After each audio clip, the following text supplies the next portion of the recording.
కన్నబిడ్డ అదృశ్యమై 19 రోజులు గడుస్తున్నా ఇంతవరకు ఎలాంటి ఆచూకీ లభించకపోవడంతో జాహ్నవి తల్లి భవానీ తీవ్ర మనోవేదనకు గురై తీవ్ర అనారోగ్యం బారిన పడ్డారు.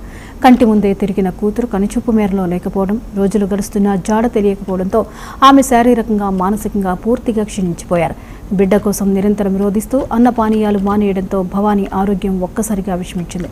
దీంతో ఆందోళనకు గురైన కుటుంబ సభ్యులు ఆమెను హుటాహుటిన చికిత్స నిమిత్తం స్థానిక ఆసుపత్రికి తరలించారు. ప్రస్తుతం వైద్యులు ఆమెకు అత్యవసర చికిత్స అందిస్తున్నారు.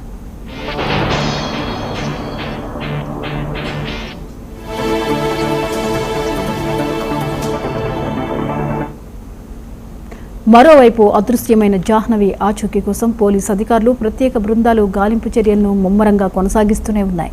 ఈ కేసును అత్యంత సవాలుగా తీసుకున్న అధికారులు విచారణలో ఏ ఒక్క చిన్న క్లూని కూడా వదిలిపెట్టకుండా శాస్త్రీయంగా క్షేత్రస్థాయిలో ముమ్మరంగా శోధిస్తున్నారు. సాంకేతిక ఆధారాలతో పాటు అనుమానిత ప్రాంతాలను జల్లెడపడుతున్నారు. బిడ్డ దూరమై ఆసుపత్రి పాలు కావడంతో ఆ కుటుంబంలో తీవ్ర విషాద ఛాయలు అలుముకున్నాయి.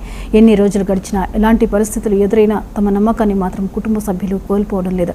అధికారులు శ్రమిస్తున్న తీరుపై నమ్మకంతో తమ బిడ్డ జాహ్నవి ఎక్కడ ఉన్నా క్షేమంగా సురక్షితంగా తిరిగి ఇంటికి వస్తుందని ఆ కుటుంబం కొండంత ఆశతో ఎదురు చూస్తోంది. ఈ ఘటన స్థానికంగా తీవ్ర కలకలం రేపుతోంది.